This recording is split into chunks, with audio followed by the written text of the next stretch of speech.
இந்த செய்தி இழந்த அனலை மீட்டெடுப்பது எப்படி என்பதையும், தேவனுடைய அனல் பெற்றிருக்கிற மனுஷன் எப்படி இருப்பான் என்பதையும் நமக்கு உணர்த்தும் என்று கிறிஸ்துவுக்குள் விசுவாசிக்கிறேன். முதலாவது, இடைவிடாமல் ஜெபிக்க வேண்டும். 1 தெசலோனிக்கேயர் 5வது அதிகாரம் 17வது வசனம். நாம எப்போதாவது அல்ல, எப்பொழுதும் இடைவிடாமல் தேவனோடு உறவில் இருக்கணும். அதுவே ஜெபம். உங்கள் ஜெப வாழ்க்கை தான் உங்களை அனல் மூட்டி தேவனுக்காக எழும்ப செய்யும். இரண்டாவது, இடைவிடாமல் வேத வசனத்தை தியானியுங்கள். ஜெபமும் வேத வசனமும் 2 கண்கள் போல, 2 கால்களை போல. கண்கள் தெளிவாக இருந்தால்தான் தரிசனம் தெளிவாக தெரியும்.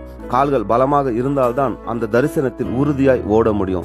திருவசனத்தை வாசிக்கவும் தியானிக்கவும் அதன்படி செய்யவும் முயற்சி பண்ணுங்க. மூன்றாவது, நீங்கள் வாசித்த வசனத்தின்படி நடப்பது. ஜெபிக்கிறீங்க, வேத வசனம் தியானிக்கிறீங்க, அந்த வசனத்தின்படி மனம் திரும்பி வாழும்போது நீங்கள் நிச்சயம் இயேசு கிறிஸ்துவுக்காக அனலாக எழும்ப முடியும். உலகத்துக்கு ஒளியாக பிரகாசிக்க முடியும். பூமிக்கு உப்பாக சுவை கொடுக்க முடியும்.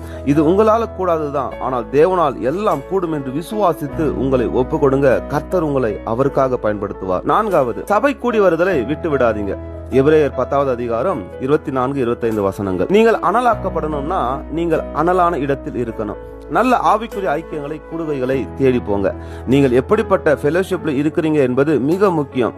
உங்கள் சபை எப்படிப்பட்டது? உங்கள் சபை உங்களை தேவனுக்கென்று அனலாக்குகிறதா, இல்ல இந்த உலகத்துக்கென்று உங்களையும் உங்கள் ஆத்மாவையும் வீணாக்கி கொண்டிருக்கிறதா என்பதை ஆராய்ந்து பாருங்க. சபை என்பது இரும்பு பட்டறை போல. ஒரு இரும்பை எடுத்து அதற்கு அனல் மூட்டி அதை உருக்கி அடித்து வளைத்து ஒரு பயனுள்ள பொருளாக உருவாக்க வேண்டும். இன்று சபை உருவாக்க மறந்துவிட்டது. எல்லா இரும்பும் அனல் இல்லாம துருப்பிடித்து போயிருக்கு. நீங்கள் துருப்பிடித்த இரும்பாக அல்ல, வல்லமை உள்ள ஆயுதமாக மாற வேண்டும். அடுத்தது, கிறிஸ்துவுக்காக தைரியமாய் வாழ வேண்டும்.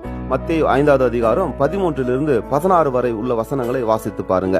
நீங்கள் மறைந்திருக்க அல்ல, தேவனுக்கென்று தைரியமாக செயல்பட வேண்டும். கடைசியாக, இயேசு கிறிஸ்துவுக்கு ஊழியம் செய்யணும். ஊழியம்னா மைக்க புடிச்சு பாடுறது பேசுறது இல்லங்க. ரோமர் 12வது அதிகாரம் 9-21 வரை உள்ள வசனங்களை வாசித்து பாருங்க.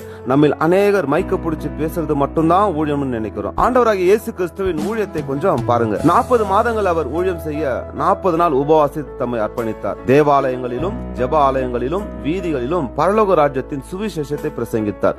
எல்லா வியாதிகளையும் குணமாக்கினார். அநேக அற்புதங்களை செய்தார். அநேக சீஷர்களை உருவாக்கினார். பிசாசின் பிடியில் இருந்த அநேகரை விடுதலையாக்கினார்.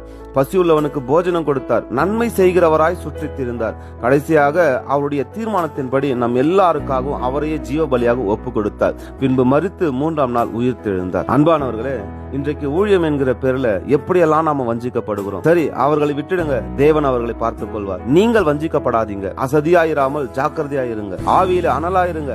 கர்த்தருக்கு ஊழியம் செய்யுங்க. ஏனோதானமா இருக்காதீங்க. இதோ ஆண்டவராகிய இயேசு கிறிஸ்து சீக்கிரம் வரப்போகிறார். அவனவன் கிரியைக்கு தக்க பலன் அவரோடு கூட வரப்போகிறது.